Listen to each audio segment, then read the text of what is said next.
Graça e paz, meus irmãos, como é que vocês estão? Tudo bem? Estamos aqui no canal Professor José Márcio e eu quero trazer aqui uma reflexão para com vocês, tá bom? Nesse dia, e você que chegou aqui e ainda não é inscrito, se inscreva no canal. E você que já é inscrito, dê aquela curtida para que assim a gente possa fortalecer esse canal, tá bom? Novos vídeos assim sempre surgirão por aqui e você poderá ser edificado.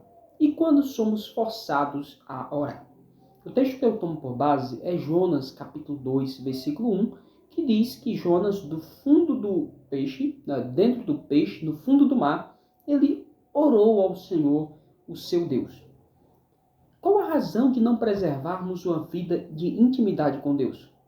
Alguns dizem que é por falta de tempo.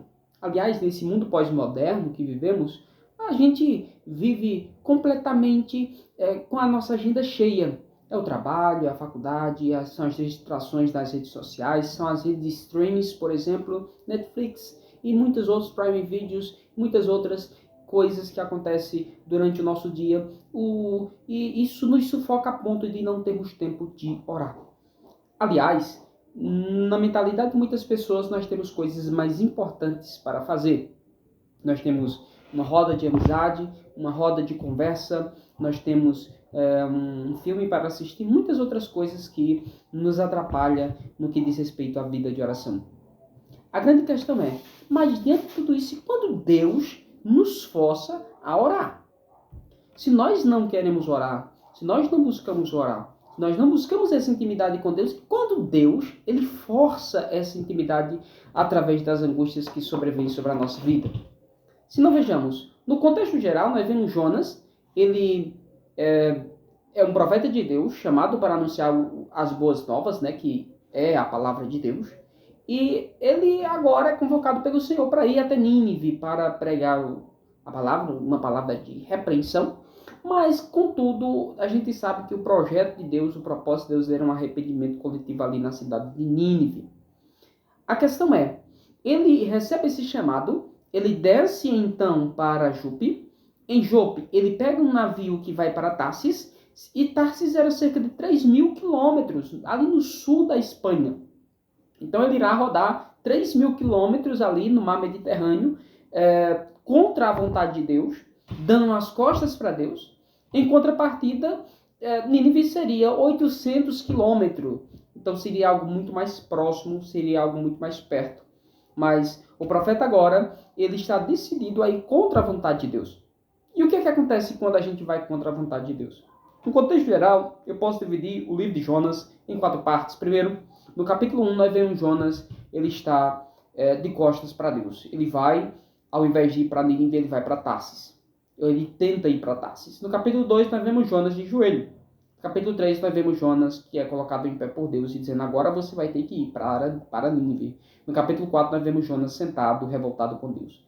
Primeiro ponto, a nossa angústia pode nos levar à presença de Deus. O versículo 1 diz, dentro do peixe, Jonas então orou ao Senhor. Será se vai ser necessário que Deus te coloque dentro de um peixe para que você possa orar? Será se vai ser necessário que as angústias aumentem para que você possa orar? Será se vai ser necessário que o desemprego caia na sua casa, na sua vida, para que você possa orar? Será que vai ser necessário um grande período de angústia, de luto, de dor, para que você passe a orar? E muitas vezes, dependendo de se Deus tem um propósito maravilhoso, um chamado maravilhoso, e claro que a gente sabe que Ele tem para com todos nós, muitas vezes Deus permite que as coisas aconteçam para que nós possamos orar. Ou muitas vezes Deus envia coisas negativas para que a gente possa orar. Aqui está o caso de Jonas. Jonas estava exercendo o seu papel de profeta em Israel, mas agora ele é chamado para ir para outra nação. Ele não vai, desobedece, ele vai virar as costas para Deus e vai para Tarsis, e agora Deus vai forçar Jonas a orar. Por quê? Porque nessa viagem, no meio do trajeto, Deus vai cercar, vai fazer um cerco ali para que o profeta volte à vontade de Deus. O profeta, ele agora vai ser convidado por Deus, né, entre aspas, a voltar-se para Deus. O que é que Deus manda? Deus manda primeiro uma tempestade. Deus manda uma terrível, um mar revolto, as águas revoltas, e Deus vai mandar agora também aquela baleia, aquele peixe, né, que a gente não sabe se é uma baleia, se é um tubarão, isso também não é tão importante. O importante é sabermos que, de fato, Jonas ele foi engolido por aquele grande peixe. Então veja que a nossa angústia pode nos levar à oração. Daqui a pouco os marinheiros percebem, alguma coisa aconteceu, que alguma divindade ela ficou irada, alguma coisa está relacionado não a nós mesmos, não a uma catástrofe natural, não a algo normal, algo comum, mas foi algo que foi de fato mandado por Deus.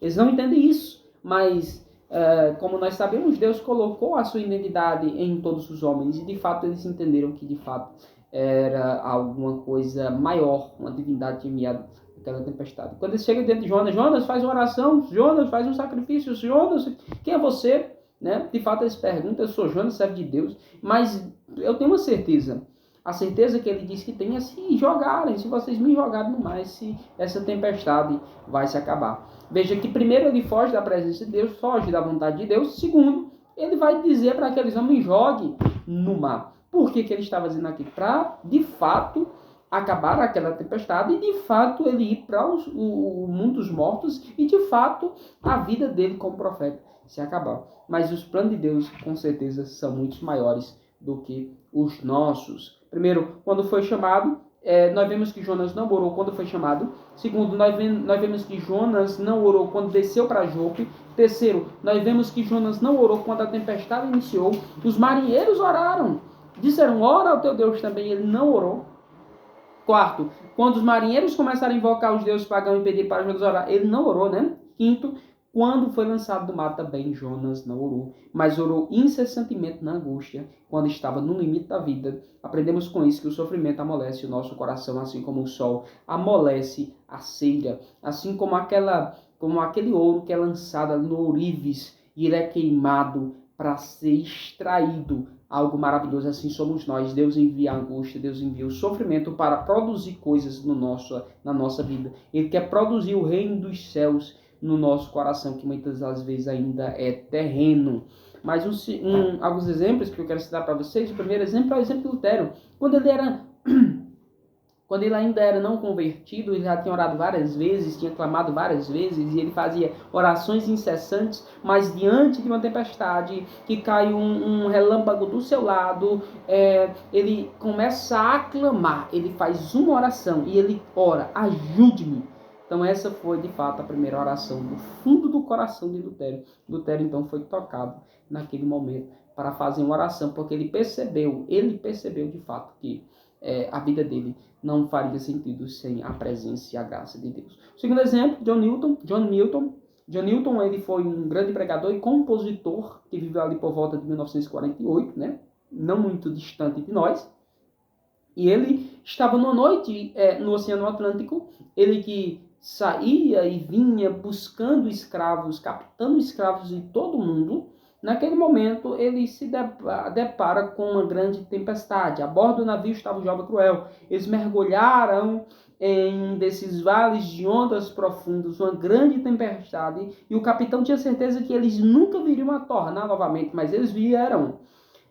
Havia muitas águas dentro do navio, então o capitão falou à tripulação para ir bombear as águas para fora. E esse jovem cruel disse, se isso não funcionar, que o Senhor tenha misericórdia de nós. E então ele quase parou antes de chegar às bombas e disse, ó Senhor, misericórdia. Pode haver misericórdia para mim? Essa foi o clamor, a oração desse homem chamado John Newton. E de fato, aquela tempestade, aquele momento de angústia, produziu fé salvadora no coração de John Newton. E ele escreve uma grande canção, uma linda canção, Amazing Grace. Olha a letra, que letra maravilhosa. Amazing Grace, how sweet the sound that saved a wretch like me. Ou seja, graça incrível, graça maravilhosa, que doce é o som que salvou um desgraçado pecador como eu. Então veja, o que é que a oração não faz? A oração produz intimidade com Deus, a oração produz um sentimento de necessidade de Deus, a oração produz um sentimento de desgraça da nossa natureza,